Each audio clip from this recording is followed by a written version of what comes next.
ఈరోజు కల్లుగీత కార్మిక సంఘం యాదాద్రి భువనగిరి జిల్లా కమిటీ సమావేశం జరిగింది. ఈ జిల్లాలో గీతా కార్మికులు ఎదుర్కొంటున్నటువంటి సమస్యలని చర్చించి భవిష్యత్ కార్యాచరణని రూపొందించడం జరిగింది. కాంగ్రెస్ పార్టీ అధికారంలోకి వచ్చిన తర్వాత ఈ 19 నెలల కాలంలో గీతా కార్మికులు ఎదుర్కొంటున్నటువంటి ఏ ఒక్క సమస్యని పరిష్కారం చేయలేదు. ఎన్నికలకు ముందు ఇచ్చినటువంటి వాగ్దానాలు కూడా ఏ ఒక్కటి అమలు చేయలేదు. ఎక్స్ రేషియో 5 లక్షల నుంచి 10 లక్షలకు పెంచుతామని చెప్పారు. ఇంతవరకు అలాంటి ప్రతిపాదన ఏమీ చేయలేదు. అలాగే పెన్షను 2000 నుంచి 4000కు పెంచుతామన్నారు, అది కూడా లేదు. ఇవ్వాల్సినటువంటి ఎక్స్ రేషియో కూడా ఇప్పటి వరకు ఇవ్వట్లేదు. రాష్ట్రంలో చాలామంది వృత్తిలో ప్రమాదాలు జరిగి వికలాంగులై చనిపోయినటువంటి కుటుంబాలు ఉన్నారు.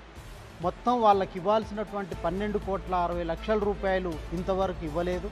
స్వయంగా సీఎం రేవంత్ రెడ్డి గారే ఒక సభలో ఇస్తామని చెప్పి సంవత్సరం దాటింది, అయినా ఇవ్వలేదు. వెంటనే ఆ ఎక్స్ రేషియో డబ్బులు ఇవ్వాలని చెప్పి ఈ సందర్భంగా ప్రభుత్వాన్ని డిమాండ్ చేస్తూ ఉన్నాం. పెన్షన్ 4,000కు పెంచాలని చెప్పి డిమాండ్ చేస్తూ ఉన్నాం. వృత్తిలో ప్రమాదాలు జరిగినటువంటి వాళ్ళకి సేఫ్టీ కిట్లు ఇవ్వాలి. రాష్ట్రంలో 2,20,000 మంది ఉన్నారు. కేవలం 20,000 మందికే ఇవాళ ఆ సేఫ్టీ కిట్లు ఇచ్చారు. వృత్తి చేసేటువంటి వాళ్ళందరికీ కూడా రాజకీయ ప్రమేయం లేకుండా ఇవ్వాలని చెప్పి ఈ సందర్భంగా ప్రభుత్వాన్ని డిమాండ్ చేస్తున్నాం. నీరా కేఫ్ సంబంధించినటువంటిది కూడా ప్రభుత్వం జోక్యం చేసుకోవాలి. నందనంలో నీరా కేఫ్ నిర్వీర్యంగా ఉంది. 8 కోట్ల రూపాయల బడ్జెట్ పెట్టి అది నిర్మించడం జరిగింది.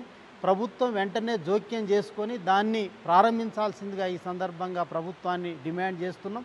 ఇచ్చిన హామీలు అమలు చేయకపోతే ప్రభుత్వం వెంటనే అమలు చేయాలని చెప్పి డిమాండ్ చేస్తూ రాష్ట్ర వ్యాప్తంగా పెద్ద ఎత్తున ఆందోళనకు సిద్ధం కావాలని చెప్పి కూడా ఈ సందర్భంగా మేము అనుకోవడం జరిగింది. కల్లుగీత కార్మిక సంఘం రాష్ట్ర అధ్యక్షులు మేకపోతుల వెంకటరమణ.